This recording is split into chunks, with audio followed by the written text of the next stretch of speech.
Verse 16 says, for Yahweh himself shall descend from heaven with a shout, with the voice of an archangel, and with the trump of Elohim, and the dead in the Mashiach shall rise first. What is that trump?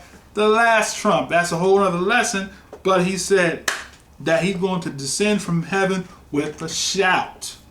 Right? We just read that there.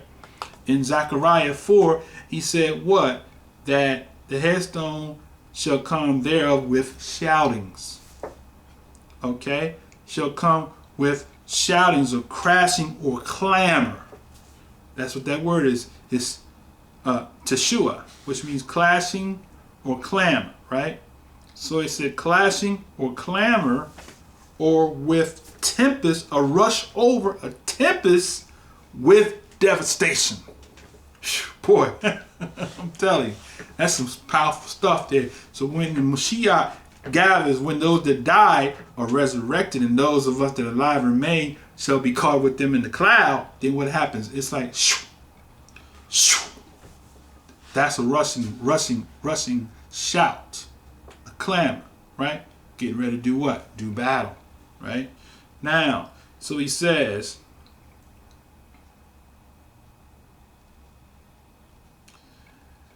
thus, moreover, Yahweh came unto me, saying, the hand of Zerubbabel have laid the foundation of this house. So, who laid the... Listen, this is so prophetical. I mean, you have to be deaf, dumb, and blind to not get it. He's saying that the hands of Zerubbabel, or who? The descendants of Babylon. Remember now, 2 Kings chapter 17, the king of Assyria brought all of the inhabitants of Babylon into Israel, and they became known as the Samaritans. So he said, they have did what? Have laid the foundation of this house of hosts. All right? It says, they have laid the foundation of this house. His hands shall also finish it. And thou shalt know that Yahweh Sabaoth have sent me unto you. See that? So now, this man is speaking to, this voice is speaking to the prophet Zechariah, saying that, and they shall know that Yahweh Sabaoth have sent me unto you.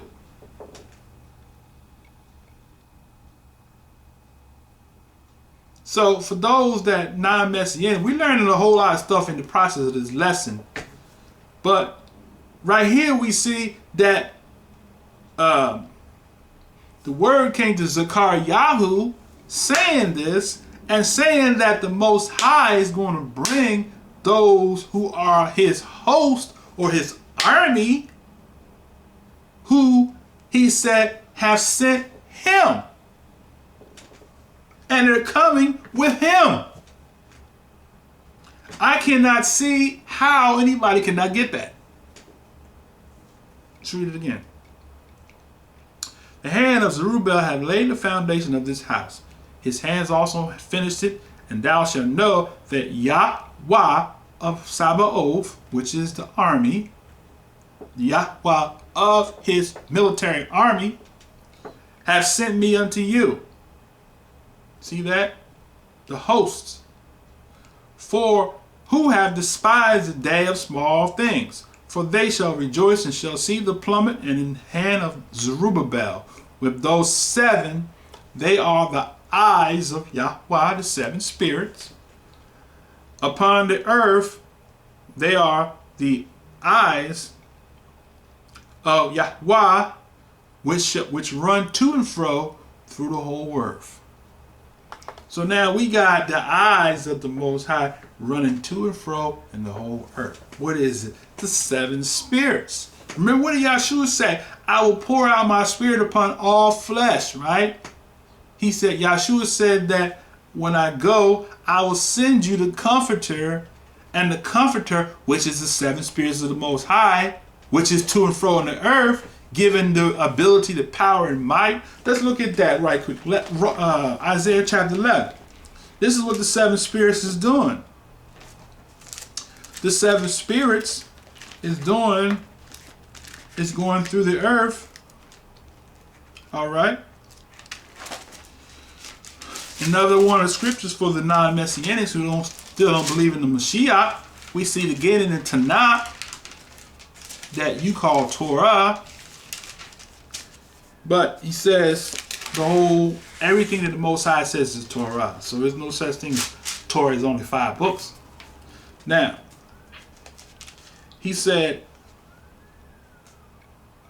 the 11th chapter of Isaiah, Yeshayah, he says, there shall come forth a rod out of the stem of Yeshai, and a branch shall grow out of his roots. And the Spirit of Yahweh shall rest upon him. The Spirit of Yahweh, that's one, shall rest upon him. And the Spirit of wisdom, that's 2, wisdom. And understanding, 3. The Spirit of counsel, 4. And might, 5. The Spirit of knowledge, 6. And of the fear of Yahweh, 7. Those are the 7 spirits of Yahweh that go throughout the earth. All right? And through the 7 spirits, he said the 7 spirits, the 7 eyes go throughout the earth. Look at it again. He says, and verse 10, for who have despised the day of small things, rejoicing shall see the plummet. And the hand of Zerubbabel, and those 7 are the eyes of Yahweh, which run to and fro through the whole earth. So therefore we have the 7 messengers to the 7 mikras, or the 7 congregations in Revelation, which is the 7 spirits that's going to and fro in the earth, empowering the people with the characteristic of the Spirit of the Most High. The eyes. Remember the scripture said the eye of Yahweh is going to and fro. Okay?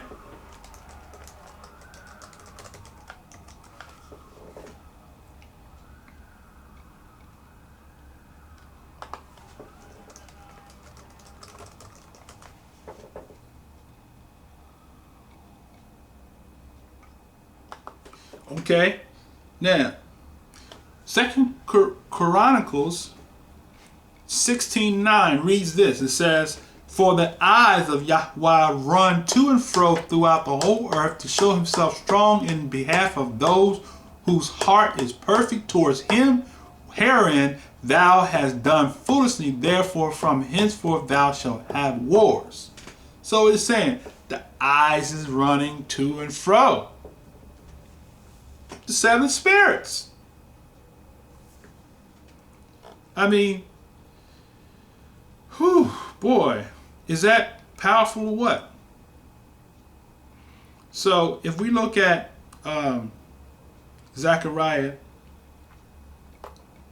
4:10 again, he talks about the eyes that's running. Sneak up. The eyes is running to and fro. All right? Now, he said the eyes of Yahweh which run to and fro through the whole earth.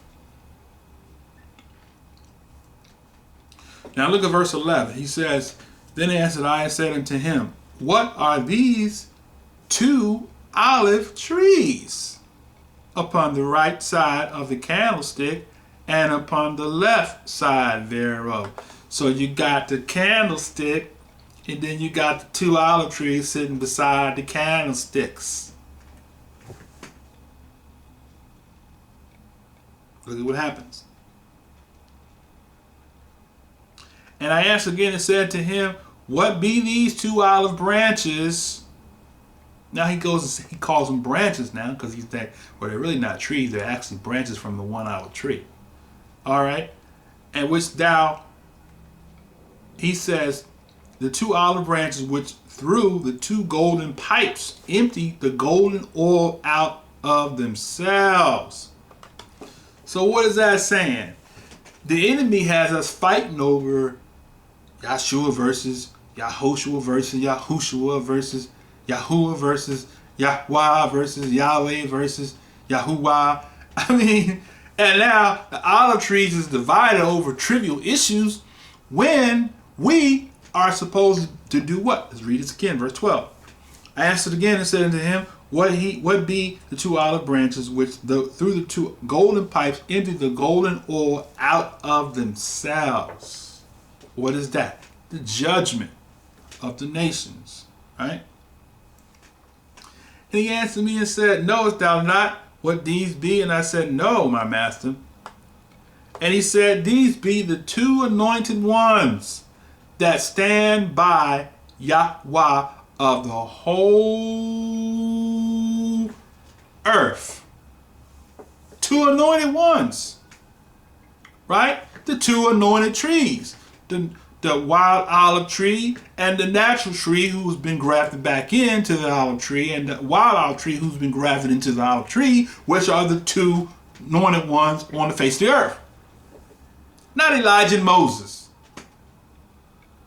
Let them be dead. They died. Let Elijah and Moses be dead. They died already. Elijah sent up into heaven. Which heaven? Okay. Scripture says flesh and blood cannot inherit the kingdom of heaven, so he can't be up in that heaven.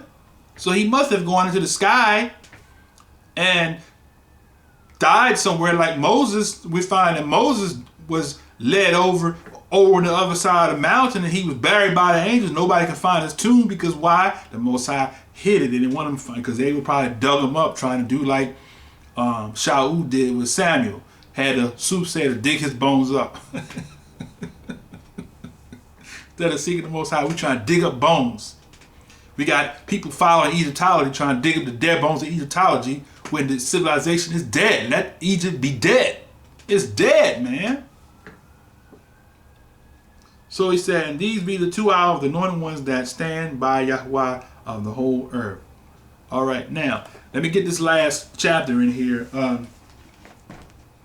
Let's go to Revelation 11, and we're going to close it down. Talking about the two olives, right? Now, Revelation 11, you said, well, brother, yeah, what about Revelation 11? What about it? We're going to go there, all right? Revelation 11, all right, chapter 11, Revelation, and let's see.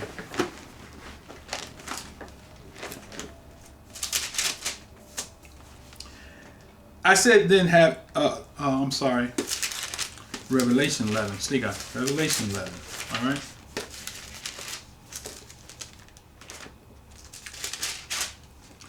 And there was given to me a reed like a rod, and the angel stood saying, here goes that Malachim again, rise and measure the temple of Elohim and the altar and them that worship therein. But the court which is without the temple leave out and measure it, for it is given to the Gentiles.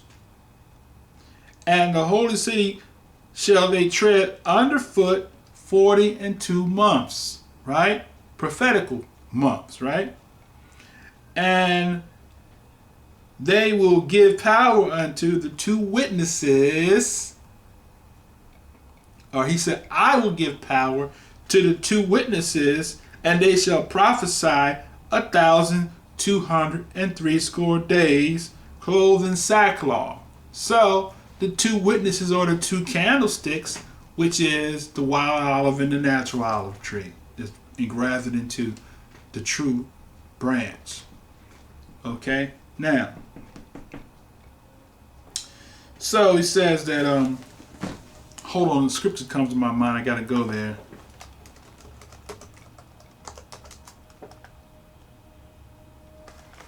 Okay, now, Yahshua said,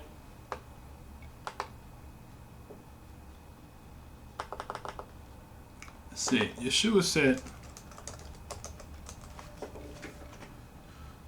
John chapter 15 verse 1, I am the true vine. The true vine.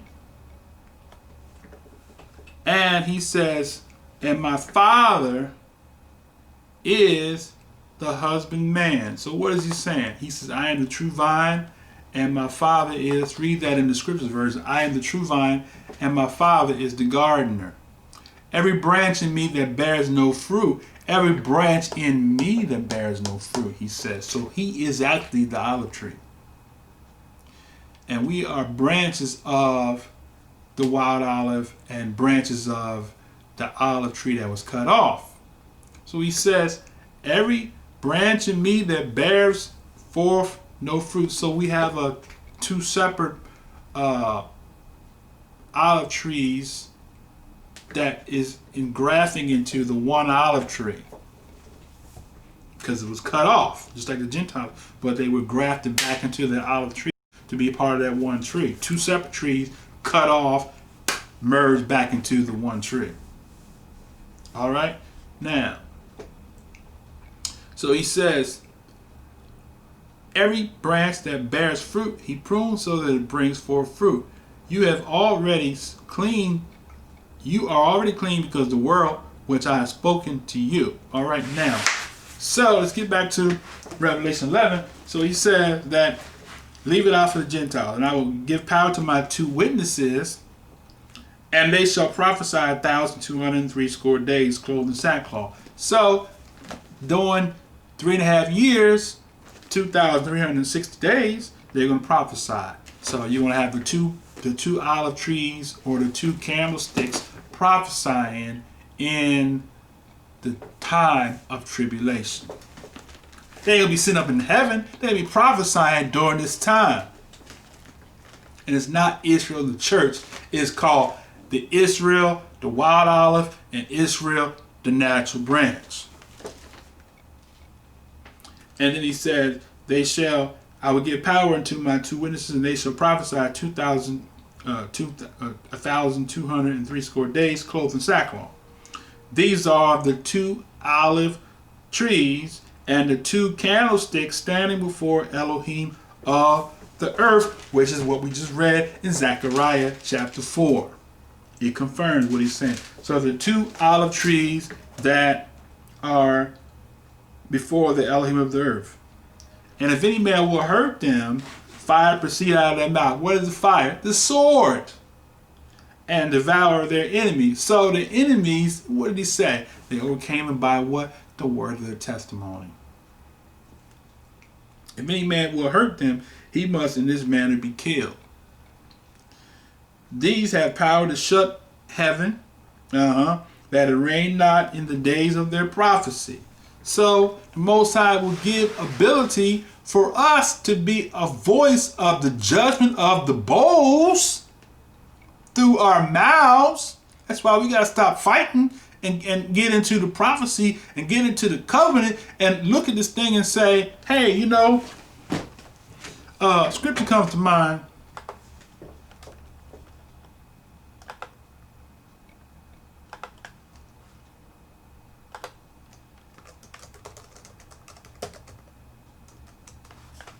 All right, Mark chapter 9.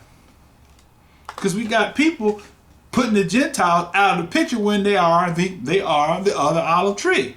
The Most High says what? Look what he says.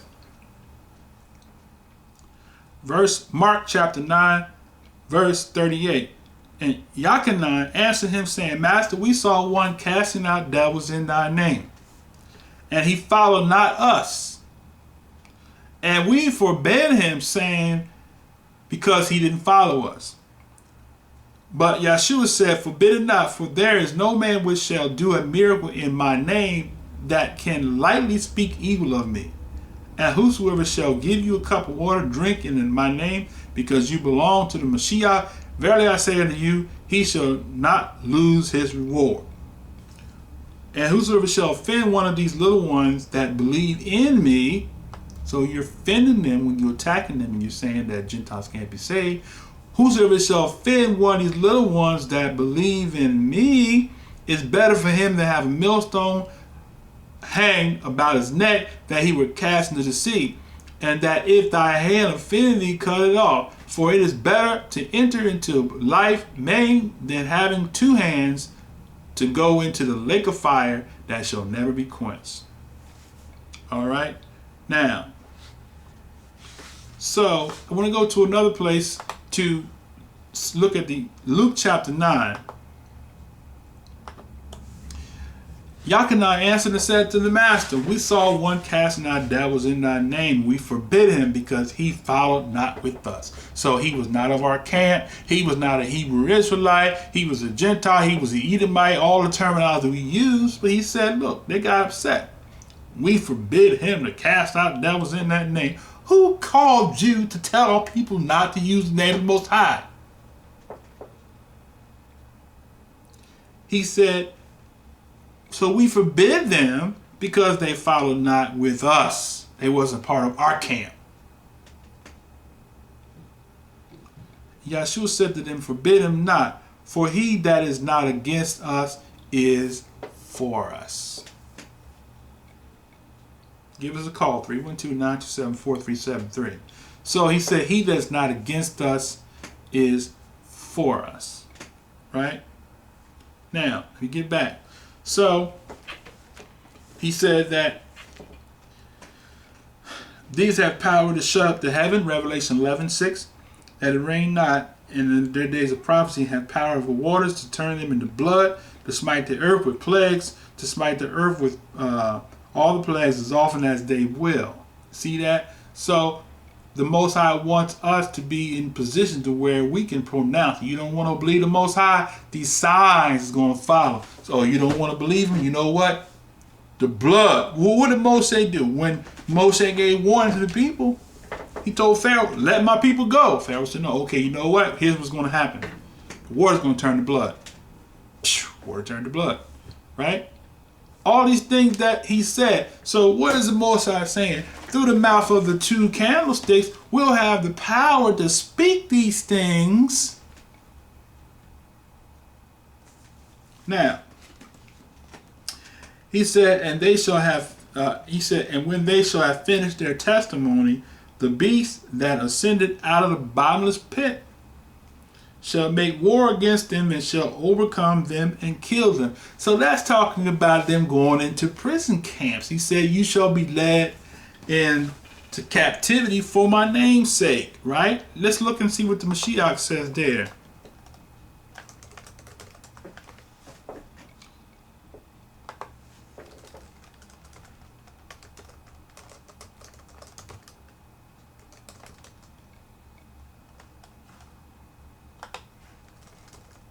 Okay, now, see if I can be more specific with this.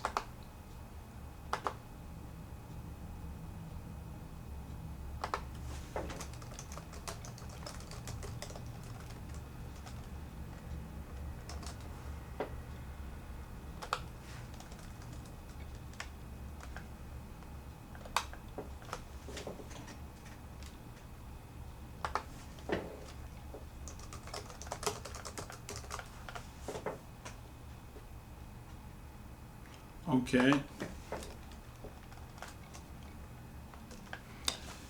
So I think it's Matthew 24. I'm trying to. It's coming to my mind.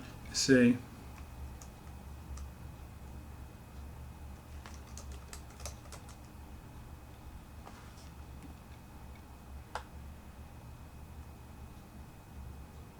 Okay, here we go. Let's see.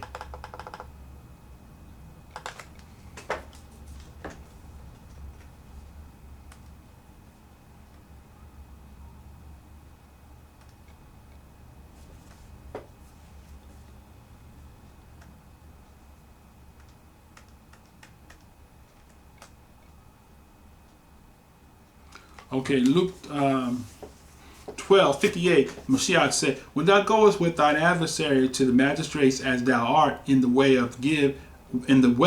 give diligence that thou mayest be delivered from him, lest he hale thee to the judge, and the judge deliver thee into the officer, and the officer cast thee into prison.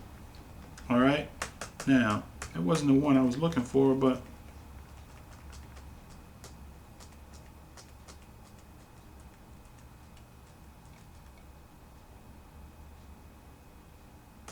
oh, it's Revelation. I'm sorry.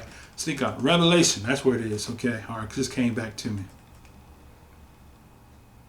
Revelation 2. He says, fear not of these things which thou shalt suffer. Behold, the devil Revelation 2 verse 10, shall cast some of you into prison that you may be tried, and he shall have tribulation 10 days.